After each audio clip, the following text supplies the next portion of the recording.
윤석열 대통령의 비상계엄에 대해 맹자는 이렇게 질책하고 있습니다. 오직 어진 자가 마땅히 높은 지위에 있어야 한다. 어질지 못한 자가 높은 지위에 있게 되면 이것은 악의 씨를 백성들에게 퍼뜨리는 일이 된다. 맹자는 이번 비상계엄이 한국 민주주의의 심장에 주사된 암과 같은 존재이며 국민들의 손으로 깔끔하게 도려내어 반드시 민주주의를 온전히 회복시켜야 한다고 강조하고 있습니다. 맹자는 다음과 같이 전제 조건을 제시하고 있습니다. 어짐을 훔치는 자를 일컬어 적이라 하고 오름을 훔치는 자를 일컬어 잔이라 한다. 도적의 잔당을 한 사내라고 한다. 한 사내인 주를 주겠다는 말은 들었으나 임금을 시해했다는 말은 듣지 못했다. 대통령의 비상계엄의 근간에는 권력욕이 내재되어 있음을 부인하기 어렵습니다. 권력은 공동체의 목표를 달성하기 위해 합의와 희생으로 도출되고 위임되었다는 측면에서 그 자체로 경건합니다. 따라서 권력을 감히 행사할 때에는 그야말로 등줄기에 땀이 나는 전율이 있어야 합니다. 만약 오로지 개인의 권력욕에 의한 권력 행사라면 이는 계약 위반이며 주벌이 된다는 뜻입니다. 작금의 국민들의 탄핵 요구는 인의를 도적질한 한 사내를 목베는 일이다. 맹자의 말씀은 시대를 떠나 언제나 옳습니다. 정은 안민에 있으며 요민에 있지 아니하고 치는 재해에 있고 양해에 있지 아니하다.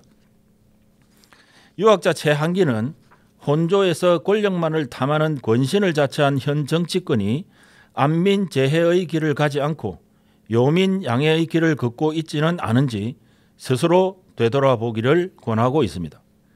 우리의 역사는 권력을 차지하고자 추악한 악의 다툼을 벌이다가 명주를 재촉하고 패가 망신하는 자들에 대해 자세하게 기록하고 있습니다. 적어도 역사의 죄인이 되어서는 안 된다는 뜻입니다. 국민은 시간이 지나면 다 잊어버리고 또 뽑아준다. 모 국회의원이 한 발언을 요약하면 그렇습니다. 대통령 탄핵 투표 불참으로 혼조의 근신이 되기를 자처한 모 국회의원이 국민들의 거센 항의를 받고 있는 젊은 피의 국회의원에게 했다는 조언입니다. 한편으로 그런 생각을 할 법도 합니다. 그토록 저질이라고 매도하던 저 선량들을 뽑은 건 정작 누구였습니까? 과연 그들에게 낙선의 선잔을 안겨주기는 했습니까? 이제 반드시 기억하고 낙선의 선잔을 그들의 손에 들려주어야 할 것입니다. 이런 말을 듣고도 다시 뽑아준다면 국민의 한 사람으로서 참으로 부끄러운 일이 아니겠습니까?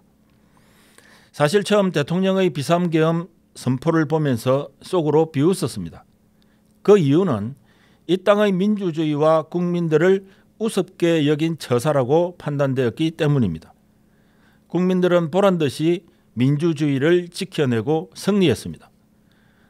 반면에 비상계엄 이후의 전국을 보고는 걱정이 시위 가라앉지 않습니다. 그 모든 피해가 국민에게 되돌아오고 있기 때문입니다. 그러나 해답은 있습니다.